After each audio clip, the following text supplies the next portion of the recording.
Good morning friends. स्वागत है आपका हमारे यूट्यूब चैनल जीएस कैप्सूल में।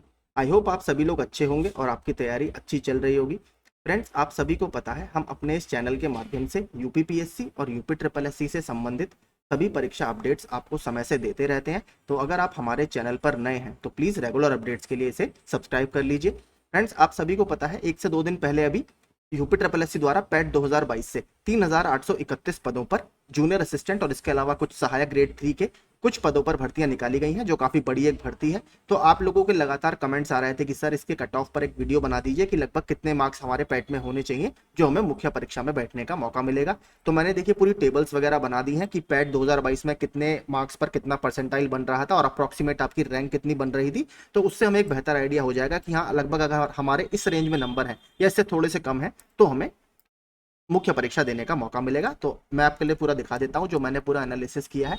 देखिए, पोस्ट नेम आपका जूनियर असिस्टेंट है, इसके अलावा कुछ और भी पद इसके साथ जुड़े हुए हैं, वो आपने ऑफिशियल नोटिस में देख लिया होगा। नंबर ऑफ पोस्ट आपकी टोटल है 3831। इसके अलावा देखिए, बात करें शॉर्टलिस्टिंग होगी इसकी पैट 2022 के स्कोर कार्ड के आधार पर। पैट 2022 में लगभग 25,11,968 अभ्यर्थियों का ऑफिशियल स्कोर कार्ड जारी किया गया था।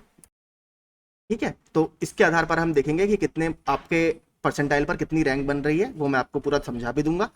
इसके अलावा देखेंगे number of candidates to be called for mains, यानी कितने बच्चे मेंस में बुलाए जाएंगे। देखिए, ऑफिशियल नोटिस में हमेशा आयोग के 15 गुना लिखा रहता है, लेकिन अगर आप देखेंगे तो 30 से 33 गुना, इवन 32 गुना।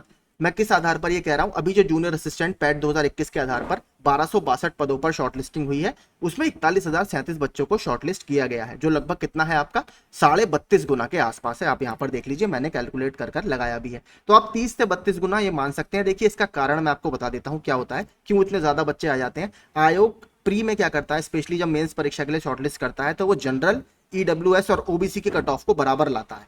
ठीक है, जब वो कट ऑफ बराबर लाएगा तो देखिए ये हमेशा ऐसा होगा कि किसी ना किसी कैटेगरी में लोअर एंड पर बच्चे ज्यादा होंगे। मान लीजिए जनरल ईडब्ल्यूएस की कट ऑफ बराबर बनाई और ओबीसी को वो अगर जनरल के बराबर लेकर आएंगे तो हमेशा ओबीसी के बच्चे आपको दिखेंगे मेंस एग्जाम में काफी ज्यादा होते हैं। तो यही इसलिए कारण होता है कि जो नंबर ऑफ टाइम्स कैंडिडेट्स बुलाए जाते हैं वो थोड़े बढ़ जाते हैं। तो इसमें भी देखिए उम्मीद यही है कि थोड़े से आपको शायद 30 गुने के आसपास या 31 गुने के आसपास बच्चे मिल जाएं, अगर आयोग तीनों category cut off general, OBC और ईडब्ल्यूएस की बराबर बनाएगा, और वो बनाएगा ही प्री में। ठीक है, तो अगर 15 टाइम्स हम देखेंगे तो 57,465, लेकिन ये इतना इंपॉर्टेंट नहीं है। मेन है हमारे लिए ये वाला डेटा।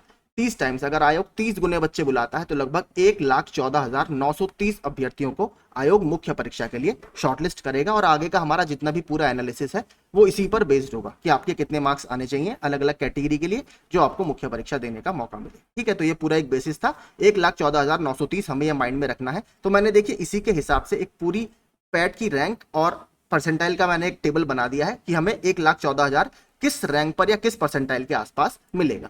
ठीक है, तो आप नीचे वो पूरी टेबल देख लीजिए, उससे हमें एक बहुत बेहतर आइडिया हो जाएगा। आप इसका स्क्रीनशॉट भी ले सकते हैं।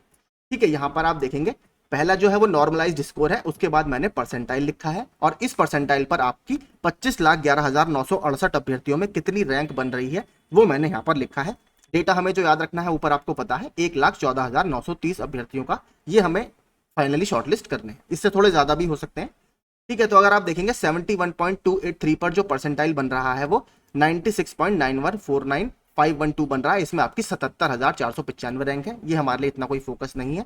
यहां से देखिए हमारे लिए इंपॉर्टेंट चीजें हैं। और एक चीज देखिए थोड़ी सी आप याद रखिएगा, मैंने 2 से 3 बार कट ऑफ पहले भी बनाई है, उसमें बच्चे बड़े कंफ्यूज हो जाते हैं कि सर मेरे नंबर ज्यादा है लेकिन मेरा परसेंटाइल कम क्यों है। तो देखिए परसेंटाइल में एक्यूरेसी मैटर करती है। ठीक है, जिसने अगर आपने मान लीजिए सभी क्वेश्चन सही किए हैं लेकिन जिसने क्वेश्चन ज्यादा गलत किए हैं उसकी रैंक थोड़ी नीचे हो जाती है। आप यहाँ पर देख भी सकते हैं इनके 68 मार्क्स हैं लेकिन इनकी जो रैंक है वो 1,07,000 है, लेकिन इनके 67 मार्क्स पर भी रैंक 1,03,000 है, यानी इनसे अच्छी रैंक है क्योंकि इनका परसेंटाइल इनसे बेहतर है, क्योंकि इन्होंने क्वेश्चन कम गलत किए होंगे, इनकी एक्यूरेसी अच्छी होगी।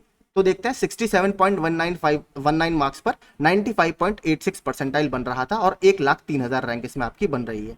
68.040 पर 95.7378 और 1,07,000 रैंक इसमें बन रही है। 67.691 पर आपका ये परसेंटाइल बन रहा है और 1,10,000 रैंक है। और ये वाला देखिए जो मैंने हाईलाइट किया है ये हमारे लिए इंपॉर्टेंट है। 68.518 पर आपकी 95.50 परसेंटाइल बन रहा है और रैंक आपकी है 1,13,038, जो लगभग 1,14,000 के आसपास है। ठीक है, तो और अगर आप देखेंगे 65.26 पर तो आपका 1,49,000 अभ्यर्थी इसमें बन जाते हैं। देखिए ये भी इंपॉर्टेंट मैंने क्यों डाला है, अगर देखिए आयोग कट ऑफ को बराबर लाएगा जनरल, ओबीसी और ईडब्ल्यूएस की, तो आपका थोड़ा सा बच्चे बढ़ जाते हैं, तो हो सकता है आपको थोड़ा सा और कट ऑफ देखने के लिए मिल जाए कम। तो देखिए मेरे हिसाब से जो अगर बिल्कुल आयोग इतने ही बच्चे बुलाएगा 1,14,000, जिसकी संभावना कम है, इससे ज्यादा ही आयोग बुलाएगा, देखिएगा 1,20,000 1,25,000 तक भी जा सकता है अगर कट ऑफ बराबर आयोग करेगा। ठीक है, तो 68.518 पर आप देख सकते हैं, इतने परसेंटाइल पर आपका लगभग 30 गुना बच्चे आयोग को मिल जाएंगे। ठीक है, क्योंकि इसमें बहुत ज्यादा ऐसा तो है नहीं कि बहुत स्पेशल क्वालिफिकेशन चाहिए, नॉर्मली क्वालिफिकेशन है, इस पे टाइपिंग वगैरह सब ऑलमोस्ट करते ही हैं ग्रुप सी वाले। ठीक है, तो 68, लेकिन मैं फिर वही कहूंगा अगर 66 के अराउंड आपके मार्क्स हैं, ठीक है 66 या 65 के अराउंड आपके अगर मार्क्स हैं, तो आप इसकी तैयारी करते रहिए, क्योंकि आयोग अगर कट ऑफ बराबर करेगा तो मुझे नहीं पता कि कितने बच्चे उसमें एंटर हो जाएंगे, लेकिन हाँ 67 वाले तो ऑलमोस्ट आप अपने आप को सेफ मानिए, जनरल में, ईडब्ल्यूएस में और ओबीसी में। बात करें महिलाओं की, तो महिलाओं में 64 65, क्योंकि बहुत ज्यादा अंतर नहीं आ रहा, लड़कियों ने काफी अच्छा परफॉर्म किया था पैट 2022 में, रैंक भी उनकी अच्छी खासी थी, तो 64 से 65 आप लड़कियों की मान सकते हैं। और अगर एससी की बात करें तो एससी में मुझे लगता है 60 61 नंबर पर आराम से आपको मुख्य परीक्षा के लिए कॉल आ जाएगा, और एसटी में अगर आप हैं तो 54 55 नंबर पर आपको आराम से कॉल इसका आ जाना चाहिए, आपको अपनी तैयारी शुरू कर देनी चाहिए, क्योंकि पद इसमें काफी है और बहुत अच्छी आपके लोगों के लिए अपॉर्चुनिटी है। ठीक है, तो ये टेबल आप स्क्रीनशॉट ले सकते हैं, इससे आपको चीजें क्लियर हो जाएंगी। मैं फिर से एक बार बता देता हूँ, जनरल का मुझे लगता है जिसके 65 66 नंबर है वो आराम से जनरल, ईडब्ल्यूएस और ओबीसी में अपनी तैयारी बिल्कुल बिना किसी झिझक के शुरू कर सकता है। अगर बात करें महिलाओं की, तो 64 अगर नंबर आपके महिलाओं में है, फीमेल कैटेगरी में है, तो आप अपनी तैयारी कीजिए।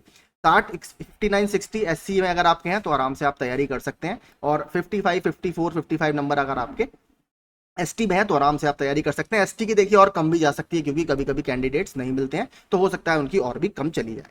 फिलहाल जनरल, ईडब्ल्यूएस, ओबीसी की मेरे हिसाब से 66 67 नंबर कट ऑफ रहनी चाहिए, आराम से आपको उसमें कॉल आ जाएगा। ठीक है, तो अगर आपको एनालिसिस पसंद आया हो तो प्लीज़ चैनल को हमारे सब्सक्राइब कर दीजिएगा, यहाँ पर लगातार आपको ऐसे ही मैं कट ऑफ्स वगैरह बनाता रहता हूँ, लेकिन मैं कट ऑफ देखिए बार बार नहीं बनाता, मैं बस एक ही बार बनाऊंगा। और इसके अलावा जो लोग जूनियर असिस्टेंट की तैयारी कर रहे हैं, मैं लगातार स्टडी मटेरियल प्रोवाइड करा रहा हूँ, आप लोगों का रेस्पॉन्स भी उसमें काफ़ी अच्छा है। करंट अफेयर्स वगैरह के भी वीडियोस आप मेरे देख सकते हैं, उसमें मैं मैप्स वगैरह लगाकर काफ़ी अच्छे से समझाता हूँ, तो अगर आपको पसंद आता हो तो प्लीज़ हमसे जुड़ सकते हैं, और आप लोगों का समर्थन हमारे लिए काफ़ी ज़रूरी है। तो जो भी इसमें इनके इस रेंज में मार्क्स हैं, मैं तो उनको सजेस्ट करूंगा बिना समय व्यर्थ किए आप अपनी तैयारी शुरू कीजिए। मेरी तरफ से आप सभी को all the very best. Thank you so much.